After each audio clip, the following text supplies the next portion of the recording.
انتہائی ادب سے ہمارے درمیان ایک اور ایسی معتبر شخصیت ملک محمد اشرف عوان صاحب جو کہ چیئرمین ہے امن کمیٹی اور بین المذاہب کے، اور آپ ایک رسالہ بھی نکالتے ہیں گورنمنٹ لیول پہ، اور یہاں بھی آپ کی بڑی خدمات ہیں۔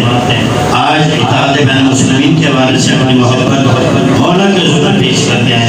گزارش کروں گا کہ آپ سے نوازیے ملک محمد اشرف عوان صاحب۔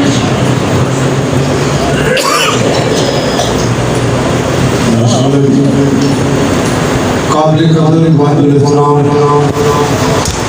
اسٹیج پر بیٹھے تجربہ بزرگ شخصیات، خواتین حضرات، السلام علیکم۔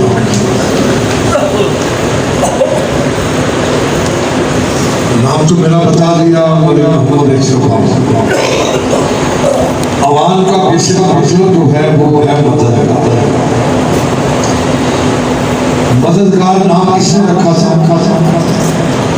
جب کربلا میں عوانوں نے حضرت امام حسین رضی اللہ عنہ کا ساتھ دیا تو اس وقت حضرت امام حسین نے عوانوں کو لقب دیا تھا مددگار۔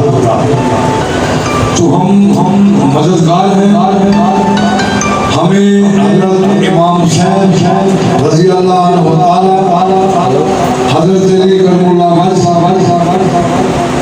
کی خاطر اولاد کا، جان کا، مال کا کسی موڑ پہ بھی نذرانہ دینا پڑے۔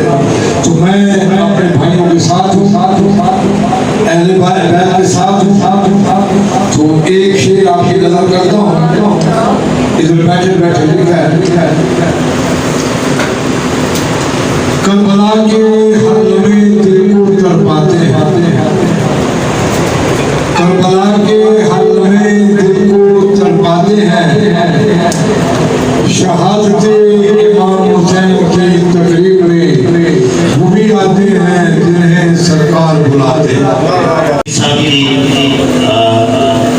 زیر صدارت یہ اظہار بخاری صاحب کے یہ آج کا پروگرام ہے، اور ان کے صاحبزادے جو آج بین الاقوامی طور پہ اینکر بھی ہیں اور مذہبی شخصیات کے حوالے سے ایک علمی شخصیت بھی ہیں۔ باقاعدہ اسلام آباد جو ہماری جامع مسجد ہے اس سے انہوں نے ڈگری حاصل کی اور آج مذہبی خدمات سے انجام دے رہے ہیں۔ بغیر اس کے کہ میں کسی اور شخصیت کو دعوت دوں، آج تلاوت کلام پاک کے لیے عطا اللہ شاہ بخاری صاحب کو زحمت دی ہوئی تھی، تشریف لائے، ان سے گزارش ہے کہ اپنی جد کے صدقے میں مولا کا وہ پاک کلام جو قرآن مجید فرقان حمید ہے اس سے مستفید فرما کے ہمیں استفادہ کریں۔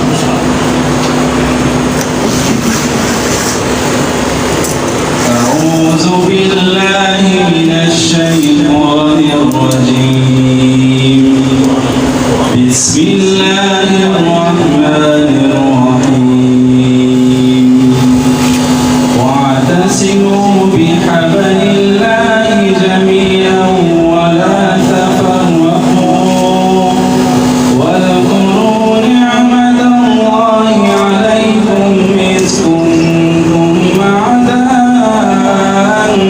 فألف بين قلوبكم فأصبحتم بنعمته إخوانا، وكنتم على شفا حفرة من النار فأنقذكم منها، كذلك يبين الله لكم آياته لعلكم تهتدون. ولتكن منكم أمة يدعون إلى الخير ويأمرون بالمعروف وينهون عن المنكر